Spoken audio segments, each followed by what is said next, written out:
ನಮಸ್ಕಾರ ವೀಕ್ಷಕರೇ, ತುಳುನಾಡು ವಾರ್ತೆಗೆ ಸ್ವಾಗತ. ನಾನು ಶಿವಾನಿ. ಉಡುಪಿ ಜಿಲ್ಲೆಯ ಹೆಬ್ರಿ ತಾಲೂಕಿನ ಬೇಳೆಂಜೆ ಗ್ರಾಮದ ಪುರಾಣ ಪ್ರಸಿದ್ಧ ದೇವಾಲಯವೇ ಶ್ರೀ ಜನಾರ್ದನ ದೇವರ ದೇವಾಲಯವಾಗಿದೆ.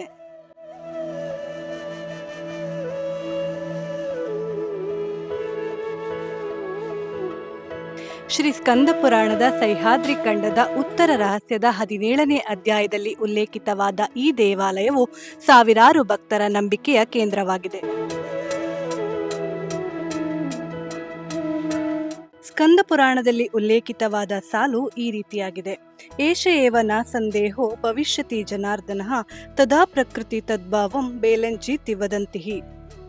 ಇದರ ಅರ್ಥವನ್ನು ಹೇಳುವುದಾದರೆ, ಈ ವಿಷಯದಲ್ಲಿ ಯಾವುದೇ ಸಂದೇಹವಿಲ್ಲ, ಓ ಜನಾರ್ದನನೇ, ಆ ಸ್ಥಳದ ವೈಭವ ಹಾಗೂ ಸ್ವಭಾವದ ಕಾರಣದಿಂದಾಗಿ ಅದನ್ನು ಬೇಳೆಂಜೆ ಎಂದು ಕರೆಯುತ್ತಾರೆ. ಶತಮಾನಗಳ ಇತಿಹಾಸವಿರುವ ಈ ದೇವಾಲಯದ ಜೀರ್ಣೋದ್ಧಾರ ಕಾರ್ಯ ಇದೀಗ ಪೂರ್ಣಗೊಂಡಿದ್ದು, ದೇವಾಲಯವು ಇನ್ನಷ್ಟು ಭವ್ಯವಾಗಿ ಹಾಗೂ ಸುಂದರವಾಗಿ ತನ್ನ ಭಕ್ತರನ್ನ ಆಕರ್ಷಿಸುತ್ತಿದೆ.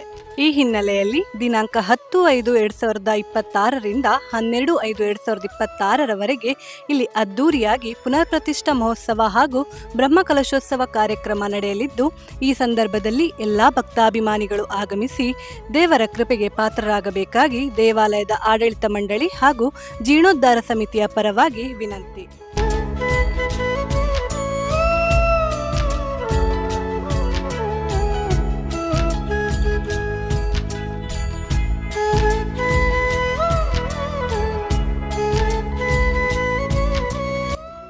ಶ್ರೀ ಗುರವೇ ನಮಃ. ಗಂಗಣಪತಿಯ ನಮಃ.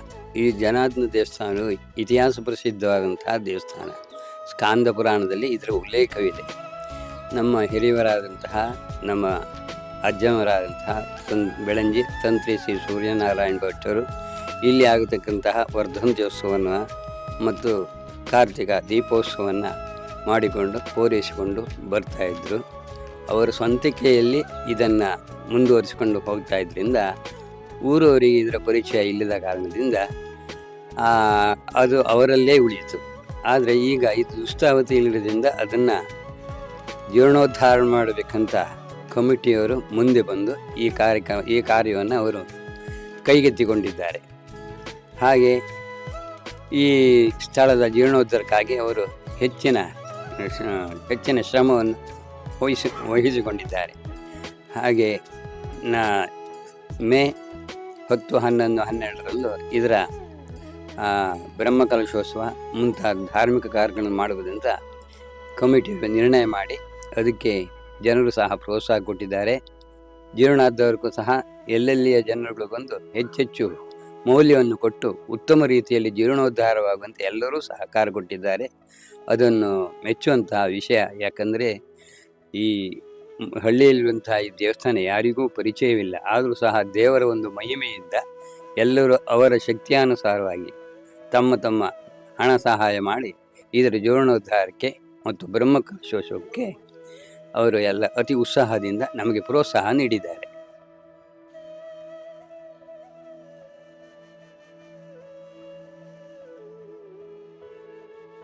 ನಮಸ್ತೆ. ಬೆಳಂಜೆ ಜನಾರ್ದನ ದೇವಸ್ಥಾನದ ಜೀರ್ಣೋದ್ಧಾರ ಕಾರ್ಯ ಇವಾಗಲೇ ನಡೀತಿದ್ದು, ನಾಡ್ದು 9, 10, 11, 12 4 ದಿನ ಧಾರ್ಮಿಕ ಕಾರ್ಯಕ್ರಮ ನಡೆಯಲಿಕ್ಕಿದೆ. 9ನೇ ತಾರೀಕು ಹೊರೆಕಾಣಿಕೆ ಅಂತ ಮಾಡ್ತಾ ಇದ್ದೇವೆ. ಮತ್ತು 10ಕ್ಕೆ, 11ಕ್ಕೆ, 12ಕ್ಕೆ ಪೂಜಾ, ಪ್ರತಿಷ್ಠಾಪನೆ, ಬ್ರಹ್ಮಕಲಶ ಎಲ್ಲ ನಡೀಲಿಕ್ಕಿದೆ. ಮತ್ತು ಎಲ್ಲರ ಸಹಕಾರ ಕೂಡ ಚೆನ್ನಾಗಿ ಆಗ್ತಾಯಿದೆ. ಎಲ್ಲರೂ ಸಹಕಾರ ಕೊಡ್ತಾರೆ. ಎಲ್ಲ ಮೀಟಿಂಗ್ನಲ್ಲಿ 2 ಕಮಿಟಿಯವರು ತೀರ್ಮಾನ ಮಾಡಿ ಕಾರ್ಯಕ್ರಮವನ್ನು ಮಾಡ್ತಾಯಿದ್ದೇವೆ. ಬೆಳೆಂಜೆಯ ಮತ್ತು ಕುಚ್ಚೂರು ಬೆಳೆಂಜೆಯ ಎಲ್ಲ ಭಕ್ತಾಭಿಮಾನಿಗಳು ಭಾಗವಹಿಸಬೇಕಂತ ವಿನಂತಿ ಮಾಡ್ತೇವೆ. ಮುಂದಿನ ಹಂತದಲ್ಲಿ ಕಾಮಗಾರಿ ನಡೆಯಲಿಕ್ಕಿದೆ.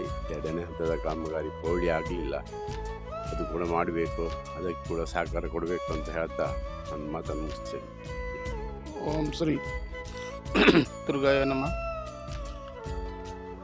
ಸ್ಥಳ ದೇವರಾದ ಮಲ್ಲಿಕಾರ್ಜುನ ಹಾಗೂ ಮಹಿಷಮರ್ದಿನಿ ಹಾಗೂ ಮಾರೀಶ್ವರ ಬ್ರಹ್ಮಭಂಟರು ಹಾಗೂ ಇಲ್ಲಿಯ ಇಲ್ಲಿ ಪ್ರತಿಷ್ಠಾಪನೆಗೊಳ್ಳಲಿರುವ ಜನಾರ್ದನ ದೇವರು ಹಾಗೂ ಮಹಾಗಣಪತಿ ದೇವರ ಪಾದಾರವಿಂದಗಳಿಗೆ ನಮಸ್ಕರಿಸುತ್ತಾ, ನಮ್ಮ ಈ ದೇವಸ್ಥಾನ ಜನಾರ್ದನ ದೇವಸ್ಥಾನವು ಜೀರ್ಣೋದ್ಧಾರ ನಾಡ್ದು 10, 11, 12 ನೆರವೇರ್ತದೆ. ಇದಕ್ಕೆ ಊರಿನ ಎಲ್ಲ ಭಕ್ತರದ್ದು ಸಹಕಾರ. ಯಾಕಂದರೆ ಇಲ್ಲಿ ಈ ದೇವಸ್ಥಾನದ ಮಟ್ಟಿಗೆ ನಾನು ಹೇಳೋದು, ನಾನೊಂದು 3-4 ದೇವಸ್ಥಾನದಲ್ಲೂ ಕೆಲಸ ಮಾಡಿದೆ. ಆದರೆ ಈ ದೇವಸ್ಥಾನದ ಮಟ್ಟಿಗೆ ಹೇಳೋದಿದ್ರೆ ಇದು ಜನಾರ್ದನ್ನೇ ಮಾಡಿಸ್ಕೊಂಡದ್ದು, ಇದು ಯಾರೂ ಮಾಡಿಸ್ಕೊಂಡದ್ದಲ್ಲ. ಇದು ಅವನ ಶಕ್ತಿಯಿಂದೇ, ಅವನ ಆ ಗಣಪತಿ ಮತ್ತು ಜನಾರ್ದನ ಶಕ್ತಿಯಿಂದೇ ಆದ್ವಿನ ಮತ್ತು ಯಾರ ಶ್ರಮವೂ ಅಲ್ಲ. ಆದ್ದರಿಂದ ಇನ್ನೂ ಕೆಲಸ ಮುಗಿಲಿಲ್ಲ. ಇನ್ನು ಮುಂದಿನ ಹಂತದ ಕೆಲಸಕ್ಕೆ ನಮ್ಮ ಸದ್ಭಕ್ತರು, ನಮ್ಮ ಗ್ರಾಮದವರೆಲ್ಲರೂ ಹೆಚ್ಚಿನ ಸಂಖ್ಯೆಯಲ್ಲಿ ಕೈ ಜೋಡಿಸಿ ಇದು ಬರುವ ಇನ್ನೂ 1 ವರ್ಷದ ಒಳಗೆ ಪೂರ್ಣ ಪ್ರಮಾಣದ ಕೆಲಸ ಮುಗಿದು ಇನ್ನೊಮ್ಮೆ ಬ್ರಹ್ಮಕಲಶ ಆಗಲಿಕ್ಕೆ ಎಲ್ಲರ ಸಹಕಾರ ಬೇಡುತ್ತಾ ನಾನು 2 ಮಾತು ಮುಗಿಸ್ತೇನೆ. ನಮ್ಮ ಊರಿನ ಜನಾರ್ದನ ದೇವಸ್ಥಾನ ಇದರ ಜೀರ್ಣೋದ್ಧಾರ ಕಾರ್ಯಕ್ರಮ ನಡೀತಾ ಇದ್ದು, ಇದು ತುಂಬ ಪುರಾತನ ದೇವಸ್ಥಾನ. ಇದು ತುಂಬ ಅಜೀರ್ಣಾವಸ್ಥೆಯಲ್ಲಿತ್ತು. ಬಂದು ನೋಡಿದರೆ ಎಲ್ರಿಗೂ ಬೇಸರ ಆಗುವಂಥ ಪರಿಸ್ಥಿತಿ ಇತ್ತು. ಅಂಥ ಸಂದರ್ಭದಲ್ಲಿ ಊರಿನವರೆಲ್ಲ ಸೇರಿ ಒಂದು ಕಮಿಟಿಯನ್ನು ಮಾಡಿಕೊಂಡು ಜೀರ್ಣೋದ್ಧಾರ ಕೇಳಿತು. ನಮ್ಮ ಜೀರ್ಣೋದ್ಧಾರ ಕಮಿಟಿಯ ಅಧ್ಯಕ್ಷರಾದ ನಿತ್ಯಾನಂದ ಶೆಟ್ಟಿಯವರ ನೇತೃತ್ವದಲ್ಲಿ ಹಾಗೂ ಜನಾರ್ದನ ಅನುಗ್ರಹದಲ್ಲಿ ಈ ಹಂತಕ್ಕೆ ಬಂದು ತಲುಪಿದೆ.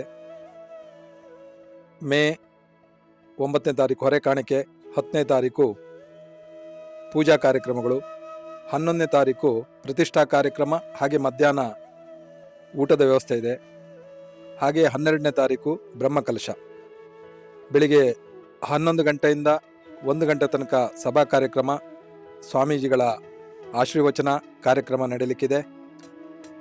ಹಾಗೆಯೇ ನಮ್ಮ ಎಲ್ಲ ದೇವಸ್ಥಾನದೆಲ್ಲ ಕೆಲಸಗಳು ಇನ್ನೂ ಪೂರ್ಣಗೊಂಡಿಲ್ಲ. ಇನ್ನು ಮುಂದೆಯೂ ಕೂಡ ಪೌಳಿಯ ಕಾರ್ಯ ಆಗಲಿಕ್ಕಿದೆ. ತುಂಬ ಕೆಲಸಗಳು ಬಾಕಿ ಇದೆ. ಅದಕ್ಕೆ ಊರಿನವರು ಹಾಗೂ ಪರ ಊರಿನವರು ಎಲ್ಲರೂ ಸಹಕಾರ ಕೊಟ್ಟು ಇನ್ನೂ ಹೆಚ್ಚಿನ ರೀತಿಯಲ್ಲಿ ದೇಣಿಗೆ ನೀಡುವಂತಾಗಿ ಇನ್ನು ಒಳ್ಳೆಯ ರೀತಿಯಲ್ಲಿ ನಮ್ಮ ದೇವಸ್ಥಾನದ ಕಾರ್ಯಗಳು ನಡಿಬೇಕು. ಅದಕ್ಕೆಲ್ಲರ ಸಹಕಾರ ಅಗತ್ಯ ಇದೆ. ನಮ್ಮ ಊರಿನವರು ಹಾಗೆ ಪರ ಊರಿನವರು ಕೂಡ ಇದಕ್ಕೆ ಸಹಕಾರ ನೀಡಿದ್ದಾರೆ. ಹಾಗೆಯೇ ನಾಡಿದ್ದಿನ ಊರಿನ ಎಲ್ಲರೂ ಬಂದು, ನಮ್ಮ ಊರಿನ ದೇವಸ್ಥಾನ ಆದ್ದರಿಂದ ಎಲ್ಲರೂ ಒಗ್ಗಟ್ಟಿನಿಂದ ಕೆಲಸವನ್ನು ಮಾಡೋಣ, ದೇವರ ಕಾರ್ಯದಲ್ಲಿ ನಾವೆಲ್ಲರೂ ಭಾಗಿಯಾಗಿ ಪುಣ್ಯ ಸಂಪಾದನೆಯನ್ನು ಮಾಡುವ ಅಂತೇಳಿ ಹೇಳ್ತಾ ನನ್ನ ಮಾತನ್ನು ಮುಗಿಸ್ತೇನೆ. ಜನಾರ್ದನ ಸ್ವಾಮಿ ಹಾಗೂ ಮಹಾಗಣಪತಿಯ ದೇವಸ್ಥಾನದ ಜೀರ್ಣೋದ್ಧಾರ ಹಾಗೂ ಪ್ರತಿಷ್ಠೆ, ವಿಶೇಷವಾಗಿ ಸದ್ಭಕ್ತರ ವರ್ಷಗಳ ಕಾಯುವಿಕೆಯ ಒಂದು ಪ್ರತಿಫಲ ಈಗ 10, 11, 12ಕ್ಕೆ ಪ್ರತಿಷ್ಠೆಗೊಳ್ಳಲಿಕ್ಕಿದೆ. ವಿಶೇಷವಾಗಿ ಇನ್ನು 1000 ವರ್ಷಗಳಿಗೂ ಕೂಡ ಇದನ್ನು ಮರು ನಿರ್ಮಾಣ ಮಾಡುವಂತಹ ಭಾಗ್ಯ ಸದ್ಭಕ್ತರಿಗೆ ಸಿಗದೇ ಇರುವುದರಿಂದ ವಿಶೇಷವಾಗಿ ನಾವು 9ನೇ ತಾರೀಕು ಅವರ ತನುಮನ ಧನ ಸಹಾಯದೊಂದಿಗೆ ಹೊರಕಾಣಿಕೆಯನ್ನು ಮಾಡ್ತಾ ಇದ್ದೇವೆ. ಸದ್ಭಕ್ತರು ಕೂಡ ಈ ಪುಣ್ಯ ಕಾರ್ಯದಲ್ಲಿ ಭಾಗಿಯಾಗಿ ಹೊರಕಾಣಿಕೆಯ ಮೂಲಕ ಆ ಸ್ವಾಮಿಯ ಸೇವೆಯನ್ನು ಮಾಡುವ ಮುಖೇನವಾಗಿ, ಹಾಗೆ ಸದ್ಭಕ್ತರ ಆ ಪ್ರತಿಷ್ಠಾಪನೆಯ ಪುಣ್ಯ ಫಲ ಸಿಗಲಿಕ್ಕೋಸ್ಕರವಾಗಿ ಒಂದು ಕಲಶ ಸೇವೆಯನ್ನು ನಾವು ವಿಶೇಷವಾಗಿ ಆಯೋಜನೆ ಮಾಡಿಕೊಂಡಿದ್ದೇವೆ.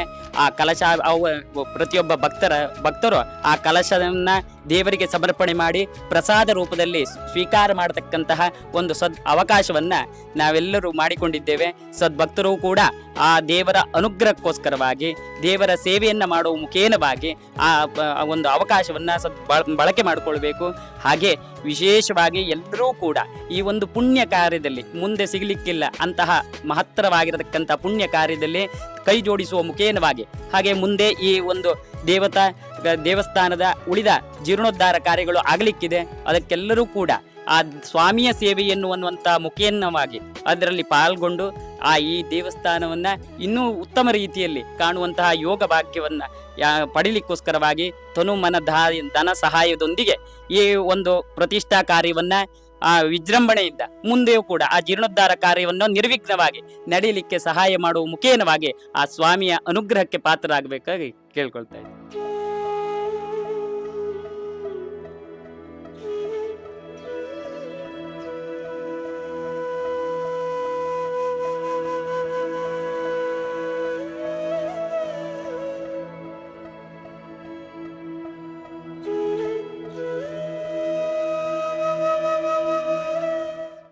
ಇನ್ನು ಕೆಲವೇ ದಿನಗಳಲ್ಲಿ ನಡೆಯಲಿರುವ ಶ್ರೀ ಜನಾರ್ದನ ದೇವಸ್ಥಾನ ಬೇಳೆಂಜೆ ಇಲ್ಲಿನ ಪುನರ್ ಪ್ರತಿಷ್ಠಾ ಮಹೋತ್ಸವ ಹಾಗೂ ಬ್ರಹ್ಮಕಲಶೋತ್ಸವ ಕಾರ್ಯಕ್ರಮದ ಸಂಪೂರ್ಣ ನೇರ ಪ್ರಸಾರವನ್ನ ನಮ್ಮ ತುಳುನಾಡು ವಾರ್ತೆ ಯೂಟ್ಯೂಬ್ ಚಾನೆಲ್ನ ಮೂಲಕ ನಿಮ್ಮ ಮುಂದೆ ತರಲಿದ್ದೇವೆ. ನಮ್ಮ ಜೊತೆಗೆ ಇರಿ.